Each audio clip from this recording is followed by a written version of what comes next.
Hello, everybody, and welcome to episode number 21 of the Quick Question Podcast. My name is Gabe Ryan, alongside my co-host, Mr. Matthew Shafty. Hello, everybody. And producer Zeke Entia on the ones and twos. What's up, everybody? Thank you guys for tuning in this week for a special episode. We are a couple days removed from Super Bowl 57 that just took place this weekend in Scottsdale, Arizona. College basketball is picking up. We're in the final month of the regular season conference tournaments, and March Madness right around the corner. What?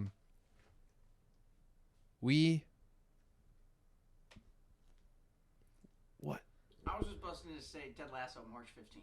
Ted Lasso is premiering on March 15th. Other great news delivered to us by our roommate, Anthony Towson. Thanks, man. No, that's actually very important because Hey, I've thanks been for waiting for interrupting. that. Yeah, no, thanks, bro. Appreciate you. No, we love you. That's what I just said. I said thank you. Are you filming or no? I'm very confused. We No, are. we are. We are live. It's okay. Hey, What did I do? You said Ted you Lasso weren't news live. is No, great I news. didn't. Ted Lasso news is great news, so we appreciate you. Sorry. No, you're good. Well, we would like to thank Anthony Towson for his contributions this week. But with that being said, Super Bowl 57, Chiefs, Eagles. Matt, it was a pretty good game, one of the best Super Bowls in recent years, I would say, at least from a scoring perspective. Final score is 38-35, Kansas City Chiefs. What were some of your takeaways from that game? Anything that stood out? Atmosphere, halftime show. I don't really want to speak on the refs. It's already like a sore topic Yeah. in everybody's mind, so I'm not going to talk about the refs. I mean, when you give up a score on every possession in the second half, you're going to lose the Super Bowl, Yeah. and that's what happened. The Eagles' offense played extremely well. Mhm. If you look at the numbers, Jalen Hurts had a great day. A.J. Brown, Devontae Smith, Dallas Goedert. The running game was on point. Everything was perfect, really, for that offense. They gave up a sack, but it was only one sack. For the most part, the offense was great. The defense did well in the first half, and then they struggled. They really struggled in the second half. Yeah. They couldn't get home on Mahomes. I mean, he had a clean pocket just about every time he stepped back, and that's against one of the best defenses in the NFL. So dealing with that is definitely a handicap for the Eagles secondary, which is also one of the best secondaries in the NFL, but there was nothing really that they could do when you give Mahomes, the best quarterback in the league, that much time, the MVP, that much time. There's not much you can do, but you know what? I think either way, we can talk about the refs all we want about that holding penalty, but either way, again, they score. Yeah. They tie the game. They probably take it to overtime. Or maybe, I don't know, maybe who knows what would have happened. But it's shoulda, woulda, coulda. It affected the outcome, sure. But I think it's just such a sore, we're just kicking a dead horse topic. I'm not really in the mood to talk about that right now. But Yeah. I think just to touch on it slightly, I'm not nothing with like the context of what the call was, why it was made, all that stuff. I think most people were disappointed in the call or the way the game ended, just from the fact that we were going back and forth between Mahomes and Hurts. It was who's going to have the ball with under 2 minutes, who's going to have that final possession to drive down the field to try to win the Super Bowl. And the way it was going, if the Eagles stopped them and forced the Chiefs to kick a field goal, Hurts has an opportunity with about 1:50 on the clock to either drive down the field and score a touchdown to win, or at least extend the game into overtime, and hopefully Jake Elliott puts a field goal through, or at least has an opportunity to do that. And I think it just took away the momentum of the game. And in recent years, I think the way that NFL is kind of working is offense is such a priority, or they're trying to have high-level offenses. It's what attracts viewers. It's what attracts the younger generation.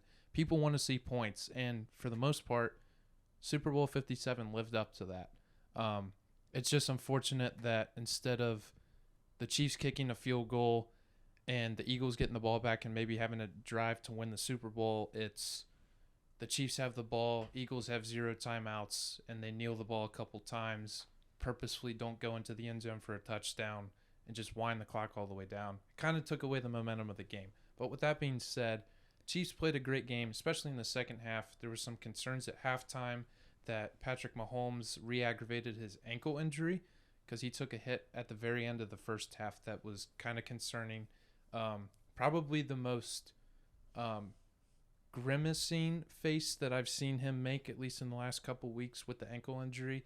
Like, it obviously, he was visibly hurt during the Jacksonville Jaguars when the injury initially happened, but I don't think you saw that level of pain that you saw from him on the sidelines at the end of the first half. But he comes back in the second, and it looks like the ankle injury never happened.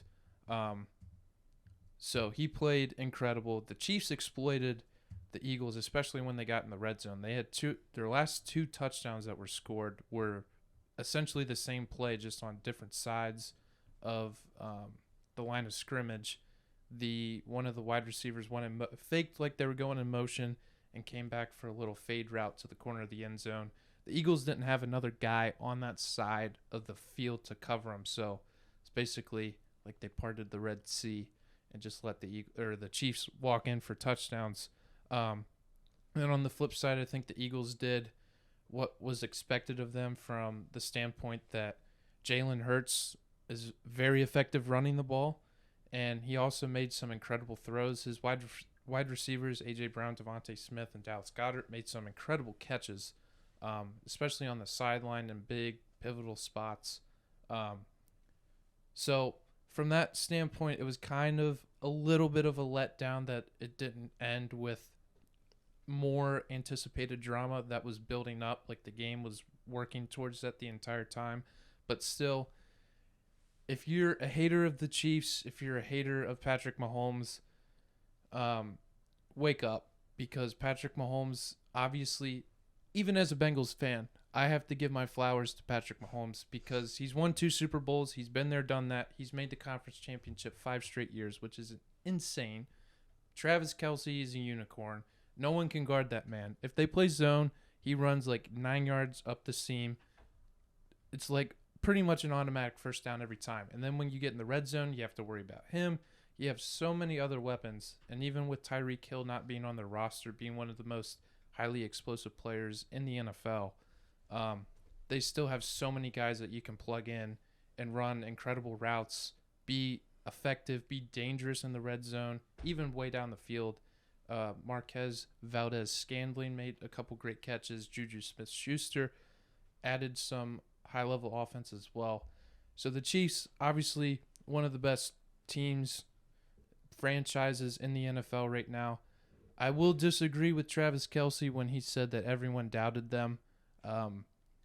I don't know how true that is. If just as a rational football fan, I think it would be pretty easy to make the assumption that the Chiefs are probably going to win a lot of games. I know the media like to make a lot of stuff up about maybe the Bengals or the Bills challenging for that spot. Jalen Hurts is a new up-and-coming quarterback. But at the end of the day, Mahomes has secured his spot as the top quarterback in the league right now. He's got 2 rings to prove it. He's going to be a Hall of Famer in Canton one day, and his tight end will be there with him. Andy Reid's going to be in the Hall of Fame as well. That man can coach, and I'm sure if you're in Chiefs Kingdom, there's not a man on that sidelines you would want other than Andy Reid. So we'll see what happens with assistant coach Eric Bieniemy, see if he moves on from their offensive coordinator to a head coaching vacancy. And maybe the Chiefs look a little bit different in future years because of coordinators, coaches switching around, just like there is turnover in the NFL. But I think for the most part, Chiefs just dominated, especially at the end of the game. And the results proved that. Anything else to add, Matt? I think Kadarius Toney had a huge game. Yes, for sure. Let's see. Defensively, I know Sanders had a sack. That was good. Nick Bolton had the best game of his life, I think. And that's basically it, really. Harrison Butker, good for him. Yeah. Matt, Zeke, you can chime in on this too. What did we think of the halftime performance from Rihanna? Pregnant Queen slayed. If I had 3 words, pregnant queen slayed. That's all I got really. Okay. She went crazy. It's hard to add. I think he summed pretty much everything up in that sentence. I mean, that might be the best halftime show I've ever seen in my life. It's up there. I like the Bruno Mars one. What, like 2014? Yeah. That one was. That one's unbeatable to me. Okay. But Rihanna, she kind of went crazy. Yeah. So. It's up there. It was refreshing, really. Like, the last 3 or 4 haven't been that great. Yeah. This one was awesome. So. Jay-Z was there though, and he didn't come in during. Yeah. There were some stars. I was kind of shocked that there weren't many like celebrity appearances, or even like different people coming out and performing on songs that Rihanna's done. Things with Paul McCartney was in the stands. Yeah. She did 4 or 5 seconds with him. That is a great song. I know she did a couple with Kanye, which unfortunately I don't think that's gonna happen. Why? Why? Can you explain that to me? No. Look it up on the internet. Okay, I think you'll find some stuff. Got it. Thank you. But still, an incredible halftime show. I thought the production, like the visuals from it, were incredible. It looked like, like choreography, floating choreography. The floating platforms they had for the entire show. I saw one guy almost fell off. Yeah, it looked like Smash Bros. Smash Bros. One guy like fell backwards almost. Yeah. And they were probably 50 feet suspended at some points. Yeah. At least. He was pretty high up. Dude almost. Mario can do it. His life flashed before his eyes. And he just respawns though every time. Yeah, exactly. Yeah. But I seen some pictures after the fact, like on Twitter and stuff. I think because you're watching it on TV and the way they did the lighting, they made the whole field look so much darker than it actually was outside. Because it was only like, I don't know, 6, maybe 7, 5:30 to 7, somewhere in that range in Phoenix, and the sun still hadn't set. But the way they did the lighting, the way they shot the cameras, it made the background look really dark, and it accentuated everything else moving and stuff. And then the cameraman, being a cameraman myself, the agility, the speed, and precision in which they followed her around, especially like running through the floating platforms and having the dancers kind of come into frame and then disappear off. That was pretty impressive. I didn't notice it. Yeah. Yeah. I know. This is just the geek in me. Yeah. But yeah. one of the best halftime shows I've ever seen. Yeah. So speaking of field, the field conditions were awful. Yeah. Terrible. Field conditions were crazy. Because I read this on Twitter, it took them 2 years to make the field. And they grew the sod in some sort of local farm in Phoenix. They painted everything, like even the green in the field. Everything was painted. They had the field on like a moving platform, basically, because that field, they can just move the field in and out. Like basically it's a retractable field in essence. And it goes under the stadium and outside so the natural grass can receive sunlight, and then they just wheel it back in. So they installed it 2 weeks prior to the game. They wheeled it out every day for sunlight for like a couple hours. This had been brand new turf, never been used, never been touched. And wheel it in and out, whatever. So this is supposed to be the most pristine turf in NFL history. And people are sliding, slipping, doing everything. And they showed a shot, I don't remember if it was right after halftime or right before halftime, but it was all of the cleats that the Philadelphia Eagles had gone through on the sidelines. I saw that. And it was crazy. They were all over the benches. They were stacked up behind the benches. Like Jalen Hurts scored touchdowns in like 3 different pairs of cleats. Something crazy. I think he went through like every pair of Jordans that's ever known to man. Which is it's cool in a way, but also it just sucks for the players. Like you get to your goal, the destination, the top of the mountain, and then you're concerned about slipping. Where in this day and age, I don't think there's any excuse the NFL has for the really poor field conditions. Mm-hmm. Like even if it was in Tampa Bay and it rained, I don't know if that would have equivalated. Is that equaled? Equivalated. That's a word I made up. Anyways, it wouldn't have equaled the poor conditions in Arizona. That's what I was trying to say. Equivalent? You know what I meant. Okay. I started saying the wrong word and I just went with it. You have to think with the knowledge and technology these days that they would get it right, and they got it wrong. And this may not hurt the debate for grass versus turf, but it definitely doesn't support it either. Yeah. Like, people make the argument for grass all the time. But like, with the problem earlier, I don't know if the Panthers have turf or grass, but there was a problem there earlier in week 1. You had the Bears with their Kentucky bluegrass or whatever they have, and the whole monsoon situation that just ruined the field. Like, it's an issue now, and it's both sides, both like the grass and the turf, and I don't know much about it, but what I do know is that there are kinks to both sides. Yeah. Well, unfortunate for the NFL that was a topic of conversation. Also, before we get off of this, I did in high school, I wrote a paper and apparently I made up a word and I got docked 10 points because I made up the word, which I thought was a little harsh. Equivalated? It wasn't equivalated. Okay. I made up another word. What was it? I don't remember. But it was a word I was like, I didn't make that up. But apparently I did.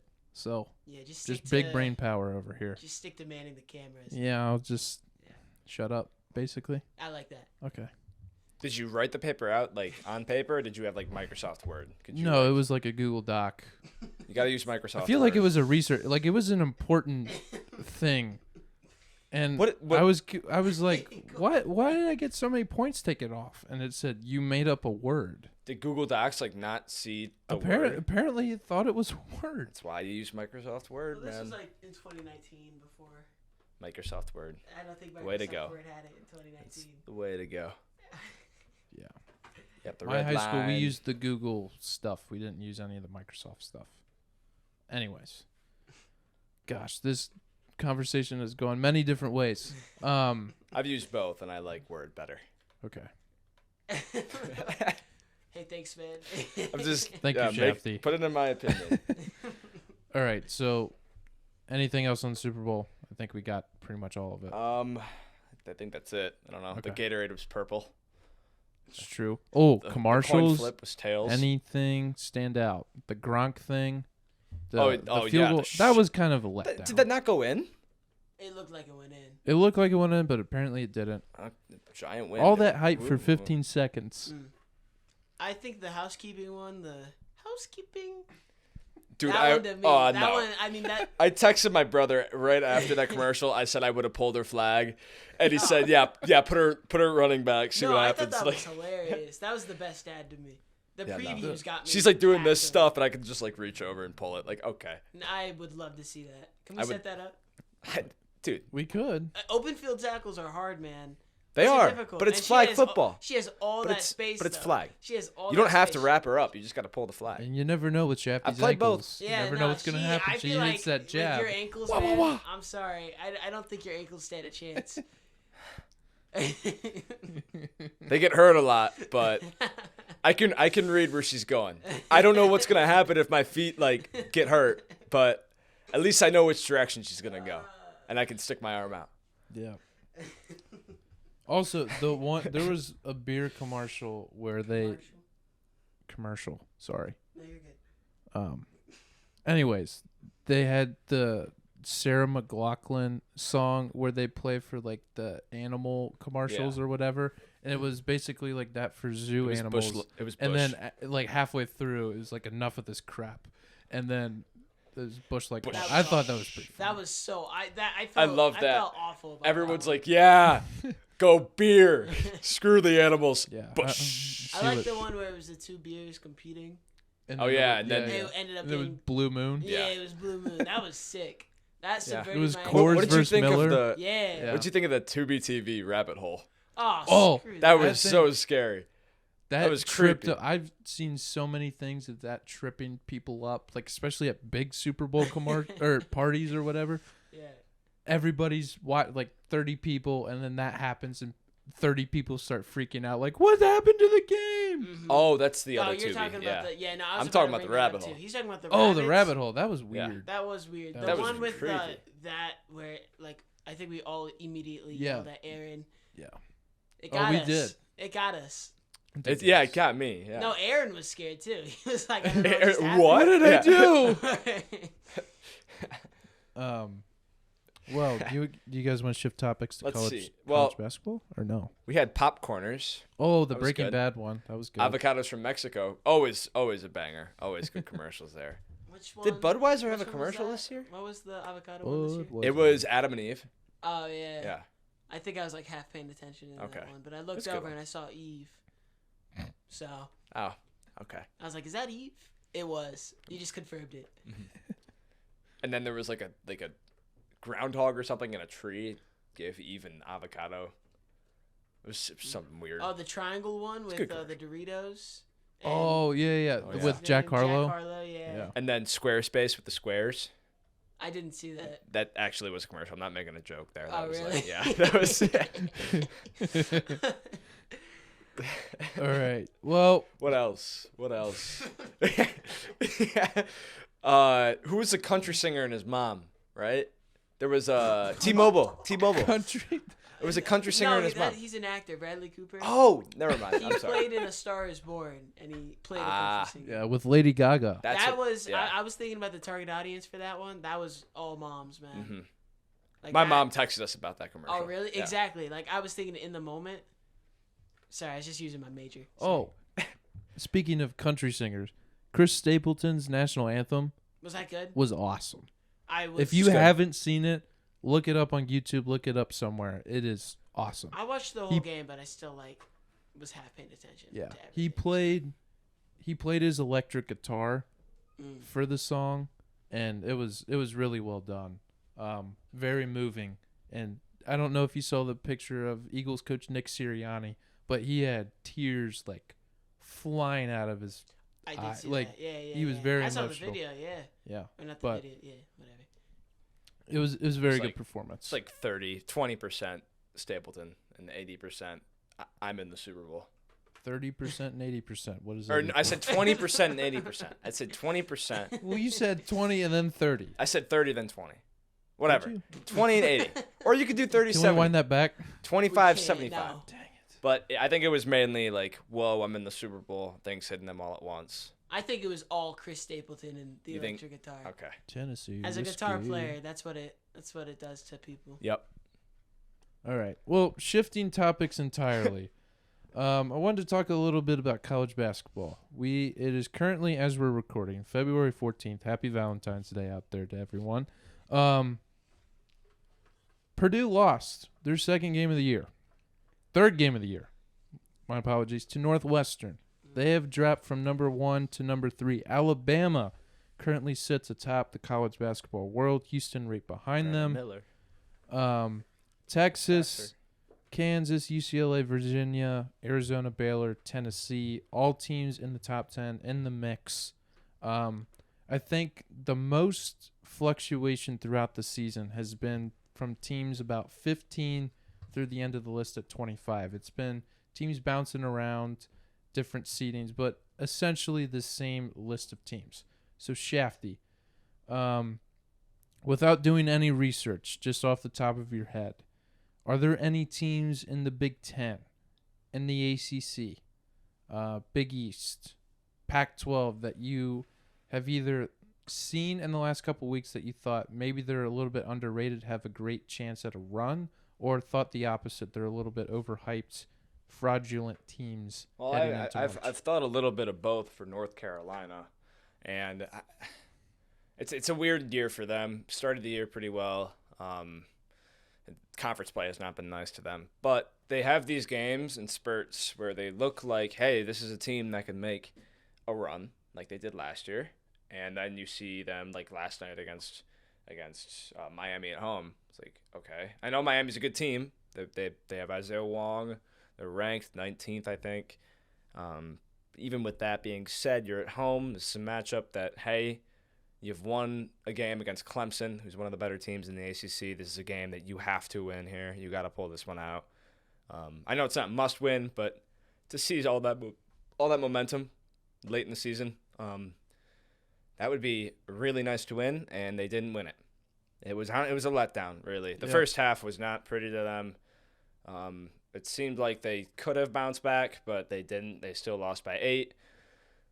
Just not a pretty game overall, and North Carolina's got to do better.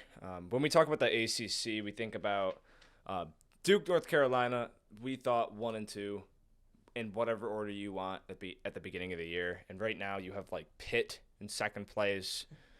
Virginia, and I'm not going to shame Virginia because Virginia was supposed to be like, hey, middle of the road team, better in the ACC, but middle of the road overall. Yeah. 7 seed, 8 seed. But I didn't really like the way they were built, which is this on me because it's Tony Bennett. And Virginia has come out and shown, hey, we're one of the best teams in the country. We're the best in the ACC. Let's keep it rolling. NC State's playing really well. Miami. There's a lot of teams. Like Clemson even isn't. They're in the top 5 too for the standings in the ACC. And the ACC seems a lot like it was last year. It's just a weird conference. Like, I still believe Duke and North Carolina can make a run to the tournament and maybe win some games in the tournament. But at the same time, you just never know. With a conference like that seems like it's top heavy, but it's really not. It's not top heavy. I feel like the talent is all spread out right now with all these teams in the conference, which is crazy to think about. But yeah, I also thought Virginia Tech would be better than where they are now. Just given what they did last year. Notre Dame, I thought they'd be better, but both those teams have not done so well this year. I don't think there's really hope for either of them. Let's see. We can move over to the Big Ten. So Michigan they had a game just the other day against Indiana, and it seemed like they were in control almost the entire time. It's a team that's playing a lot better than what they were, and they lost. It was a really unfortunate loss to Indiana at home. It seemed like really at the end there that they were going to pull it out, and then Trace Jackson Davis put the team on his back, went to work, and that was it. But it was a gritty Big Ten win it's a huge road win for Indiana. So Indiana, again, one of those teams that they were banged up earlier in the season. They lost some games due to injuries, and they got blown out a couple times against good teams like Kansas. But even though I don't think Indiana's the type of team to make a run in March, they could make a surge in the Big Ten. They could get a decent seeding. They could make the second weekend. Again, just a team that's really, really interesting, a team that's sputtered, but they found their way as of late. You talked about Purdue earlier. Purdue, they're still going to be the best team in the Big Ten. They're still going to be the 1 seed. Zach Edey might be National Player of the Year. There's not really much debate there for Purdue to be anything other than the best team in the Big Ten come Big Ten tournament time. Who knows what's going to happen in the Big Ten tournament? Things tend to change. A team tends to rise, but who knows? Northwestern has played really well recently. They played well to start Big Ten play. They've sputtered against opponents, especially on the road. And then now they go back home. They beat number 1. And things can change for them. They only have 7 losses. Yeah. So they jumped a few spots in the poll. They're checking in at number 14 this week. So Indiana's made some strides. Yep. Second highest ranked Big Ten team behind Purdue at number 3. But they're definitely a team. And they're also having some guys come back from injury, which I think is a key thing, especially towards the end of the season. Because I think Xavier Johnson's supposed to come back at some point. We'll see. But the Big Ten right now is such a cluster. You have Purdue at the top, and then there's a bunch of teams that are sitting there at 8-6, 9-5, just this weird wide gap of all these schools. And it's honestly, as a Big Ten fan, as a Michigan State fan, it's a little concerning to see that because, hey, these teams are going to beat each other up, and usually the Big Ten tries to get 7-8 teams in. I know for the last couple seasons they've gotten upwards of 10, which is crazy, but it seemed like this year that wasn't going to be the case, and it's not the case right now. I think they're projected to have 8 in the field. depending on whether or not Wisconsin can get going, which another one of those teams that, hey, they started out, they did amazing non-conference. They entered the Big Ten, and they just get smoked. They got at home, on the road. They just haven't figured it out yet. Yeah. Right? This disappointing team, really. I Very think disappointing. in a lot of ways, the Big Ten is a perfect microcosm for what the NCAA tournament is shaping up to be, where it's anybody can beat anyone. There is not a clear team that is ahead of everyone else. I think the only team you can kind of make the argument with is Purdue, just because of Zach Edey and the defensive matchup problem that presents with him being 7'4", and they just play a completely different style of offense, at least just with Edey being in the middle of everything. But if you look around to other conferences, like even the Big East, there's 5 teams that could legitimately win the Big East, and you never know how the next 2-3 weeks are going to shake out. And even like the conference tournament, like Villanova, who's a team that's 12-13 right now, they could very easily win the Big East tournament, make their way into the dance, and who knows what happens. I think the issue I have with Purdue is we were kind of saying the same thing with Sheba last year. Yeah. And we'll mention Kentucky in a moment. But it seems like Zach Edey obviously has those games where he's the best player in the country. Like, he killed Michigan State. He put up 35 and 38 on us. But there have been teams like Northwestern, Michigan, Indiana, different schools in the Big Ten and even out of conference play that have been able to slow him down. And they have athletic bigs, they have tall guys, like all those teams do, and they're able to defend Edey, try to take up the cutting lanes if they can, quick guards. But again, Edey is just Edey. You got to find a way to slow him down. You got to find a way to force him to his left hand. If he gets to his spot, it's lights out. Yeah. It really is. And Michigan State has done such a terrible job defending him all season. Like when they played him twice. Like in the first game, it was very close because we were at home and guys were hitting shots. In the second game, guys weren't hitting shots. And, Edey had the home crowd, but Edey still dominated. So things happen. Things can change. I want to quickly touch on a couple more teams from the Big Ten. Ohio State, they've lost 11 of 12. It seemed like entering conference play, they looked great. They looked phenomenal. It looked really, really promising for them. They have good recruiting classes for the past, 2 seasons? Yeah. And, again, lost 11 to 12. They have not done well in Big Ten play. They haven't been able to put the ball in the basket. They haven't been able to share. They get into foul trouble. They play like an AAU style offense. Yeah, it's if you have the ball, you shoot it. You don't pass it. You isolate. It's so frustrating to watch. I know. It's a little. It's not good. And a lot of people are calling for Chris Holtmann. Yeah, they're calling for him to get fired. And truly, I don't know where I stand on it because I wouldn't panic. He's really put together good recruiting classes, and if players like him, I don't know where the issue lies. Truly, again, is he the quality head coach that you have at the top of the Big Ten?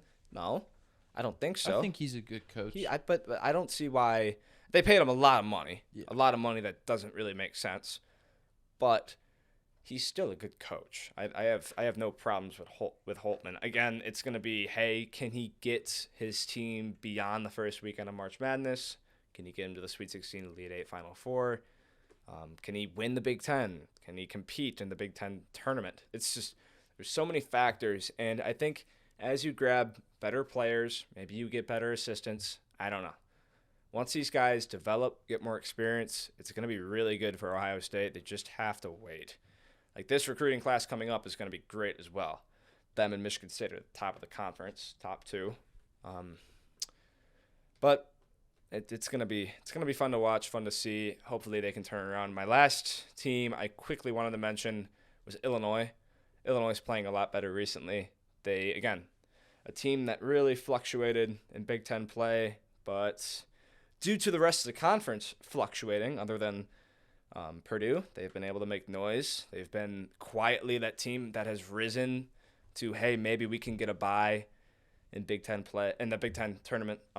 Hopefully, getting to Thursday with an easy matchup, or what is it, Thursday or Friday? Friday with an easy matchup, and then Saturday and Sunday and beyond. I really want to mention Michigan State. I do want to say they're playing a little better. They've won 2 in a row, and hopefully things can go their way pretty soon. Yep. I'm going to leave it at that. Okay. I was going to mention about Ohio State. If you look at their roster from last year to this year, they have so much roster turnover as well as transfer acquisitions. So I think it's a little unfair to be that critical of Chris Holtmann. Obviously, it's a frustrating year for the program, kind of taking a step back. They made it to the second round of the NCAA tournament last year, lost to Villanova, who eventually made the Final Four. So he's had really good players. So I think Holtmann's going to be there for the long haul. I don't think Ohio State is going to be in the spot that they are in future years. But like Matt said, with the Big Ten, there's a bunch of teams across all different conferences that are right in the mix. And even if their record doesn't really reflect it, fortunately, the way college basketball is this year, any team, as long as they win down the stretch, it's very similar to, I guess, most years. If you win games down the stretch, you have a real opportunity to make some noise in the NCAA tournament. One of the teams I was going to talk about, actually 2 teams I wanted to mention that are a little concerning to me. One of them is Arizona, and I've mentioned on this podcast in recent episodes. I thought Arizona is one of the most formidable teams in the entire country. But I think Stanford, Arizona State, Washington State twice, some of these teams in the Pac-12 that have no business playing with Arizona have really exposed some things, especially on the offensive end. Same thing with Purdue. I think the formula is if a team can defensively attack their guards,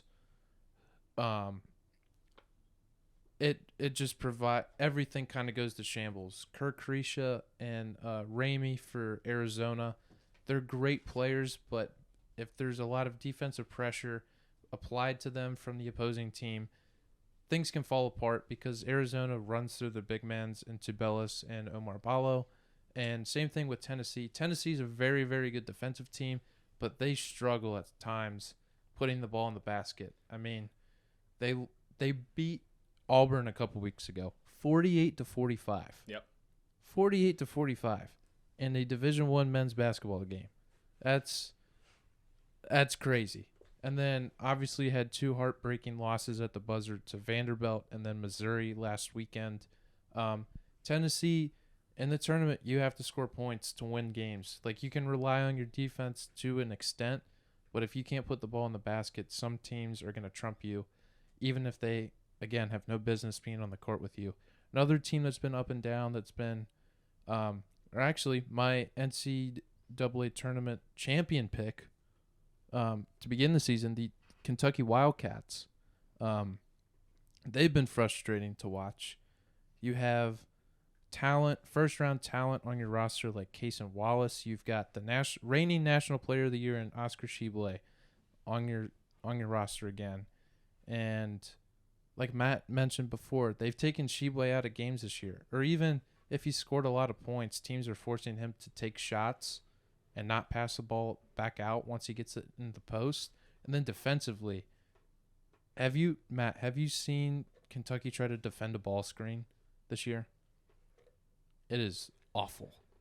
Like, I saw them play State, and I saw like, it wasn't great. You know, if you That's all like, I've seen. if you have a dog, you do one of those like the fences things that are in the ground, and they wear the collar, and then if they go beyond, they get shocked. It's like an electric fence. Yeah, electric fence. I couldn't think of the word. Anyways, Tshiebwe will not go beyond the free throw line. No, he it's won't. like he's allergic to the 3-point line. He can't go out there. So teams get him in ball screen situations. He can't switch because he's not quick enough to do that. And teams just abuse it. I went to the Kentucky-Kansas game a couple weeks ago. Kansas just exposed it. It was a clinic. And if you have a decent point guard, it doesn't have to be like a DeJuan Harris Jr. that Kansas has. It's really good at setting the table. Kentucky has virtually zero chance in those situations because everything breaks down, especially if you get to penetrate the interior of their defense. And Kentucky's concerning. I think at the end of the day, they're going to find a way to sneak in. They just lost to Georgia this weekend, which another terrible loss for the Cats. They just have a very uncharacteristic roster this year, too. Usually Calipari's a coach that gets the best freshmen in the country. He's got a very young team, an experienced team, but they're so talented that kind of checks out for some of the things that they're lacking. This year, they have a lot of veteran guys, transfers that have not played together for an extended period of time, but they're coming in with experience from different programs. Some guys are really only specialists in one specific area, and when they are not contributing and performing in said area, they are pretty much liabilities on the court, which is frustrating to watch. I think Kentucky finds a way to sneak into the tournament, and then if that's the case, they just like every other team in the country, have an opportunity to make some real noise. Big Blue Nation travels well. If they get any sort of momentum, it could be scary. And last team I want to mention is Xavier, and this is kind of like my how deep is your love, I guess.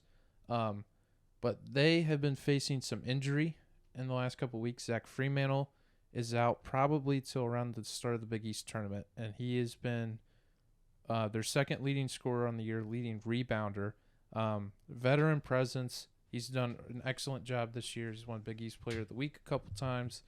Freemantle, that loss is huge, not only just for the team and statistic-wise, but it's really key in how they attack on offense, how they play defense.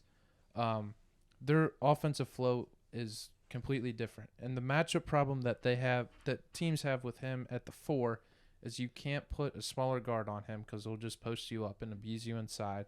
And even if you put a bigger guy, he'll just drive right around you. So it's a very hard matchup problem for other teams that are coming in. But also Sule Boom injured his ankle at Butler on Friday night at Hinkle Fieldhouse, and he is kind of day-to-day. Apparently he's going to start against Marquette tomorrow, which is, in my mind, a must-win game for the Musketeers if they want any chance at winning the Big East regular season title. But they're sitting a half a game back from the Marquette Golden Eagles, who they've surprised a bunch of people. They were picked 9th preseason in the Big East, and they are at the top. Shaka Smart's done an unbelievable job with the Golden Eagles. Tyler Kolek's played like one of the top point guards in the country and is one of the top point guards in the country. So the next few weeks, a lot is going to be decided. Some teams are going to come out of nowhere, just like every year. And it's an exciting time. Football is now over. College basketball really begins, in my mind. And baseball started today as well. So, anything you want to add? Zeke, you got any college basketball takes? I'm out. You're out? Yeah. Okay. What else is going on in sports? Anything? NBA All-Star Game soon. Oh, that is true. Do you have anything to contribute there? Zeke, you just perked up. Cavs 7, or they've won the last 7 games. Oh, yeah. Okay, that's big. Play Philly tomorrow. That's a big one. Yeah, so we'll see how that goes. Is it in Cleveland or in Philly? I want to say it's in Cleveland. Okay. So they've won 7 in a row. Do you know where they sit atop the standings? Yeah, they are 4th in the East, right behind Philly. They win this game. Philly loses a couple more. We've just played more games, so yeah, we just gotta. We're really just close. gotta keep stacking wins. Really close, over 600 Nice. right now. So. Well, that's exciting. Yes. And is there a pretty big? Do you guys have a decent sized lead over the field, so you're not in any desperation? So next in line is the Nets, Okay. and they're not after the KD and Kyrie. Yeah. losses. Yeah. They're not Shouldn't- really Because up. I was That just was gonna such say, poor like, it's timing not with like that the trade. West. If you lose a couple games, you could potentially move like 7 spots. Yeah, right now we're fine. We lose a couple. We're not. Okay, Well, well, that's good. I mean, we could talk about those trades a little bit. How the Nets. I mean, yeah. it We was didn't such mention that. poor timing with that We're trade. also at 45 Terrible minutes. timing. I mean, 45. okay, we'll just wrap. We'll get through this quick then. Okay. Well, you do it because I don't. Yeah. Do it. So again, the Nets. I want to talk. The Nets were just. I don't understand. I really don't why they dealt those guys when they did. They were 5th place. It seemed like they were doing fine. If you have KD and Kyrie on the court at the same time, right? You're gonna be a good team. But they decided, hey, we're gonna move on from these guys, try to get production out of it. Which they got Mikal Bridges. They got that kid from North Carolina. I'm slipping on his name right now. But you know what? They're trying to figure it out. They got Dinwiddie in a trade too. You know what?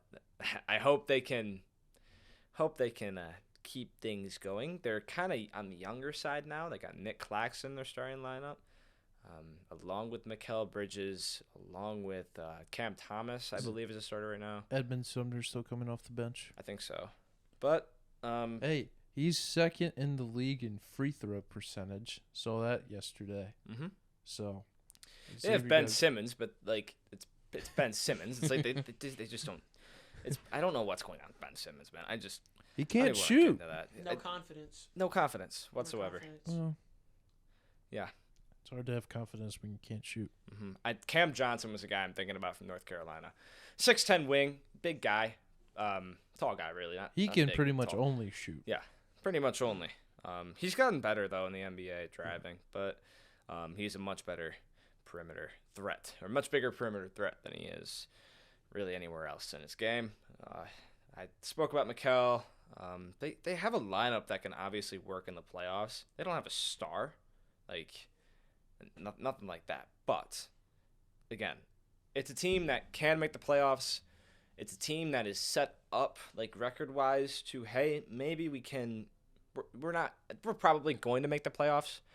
Will it be 7, 8, 9, 10? Maybe a bubble team. But talk about the Bucks too. The Bucks are 10-0 in their last 10. Nice. It's a good team. They're playing well. Well, they play the Celtics tonight. They do. It's gonna be fun. Is that on ESPN? Probably. Okay. And then I wanted to mention the All-Star game. I like it a lot better that they're picking teams on site instead of picking that instead of the airtime for an hour, or they pick a team, or pick one player, go to commercial, pick the next, go to commercial. I like it. They get to pick it now, during All-Star weekend. I think that's a lot smoother. But did you see the All-Star replacements? I did not see the All-Star replacements. Did not see the All-Star replacements. Wait. So what happens to Kevin Durant? Is he hurt right now?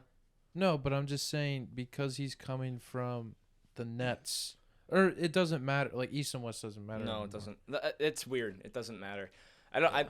I keep forgetting that they're doing the draft. Is it different in the MLB? I see. That's what I don't know. Because obviously the trade deadline in baseball is a couple weeks after the All-Star game.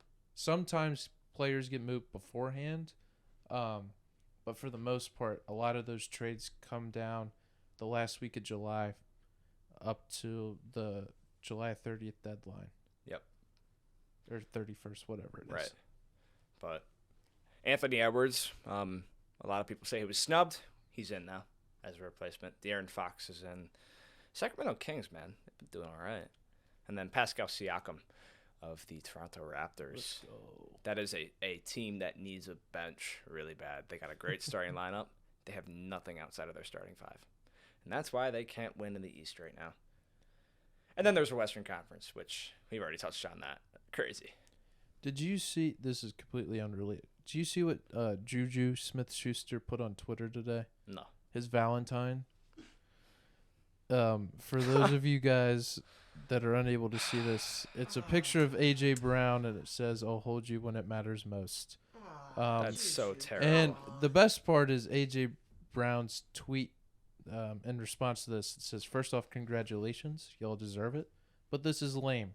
You was on your way out of the league before Mahomes resurrected your career on your one-year deal Oh at TikTok my boy. God. He admitted that he grabbed you, but don't act like you're that or ever was. But congratulations again.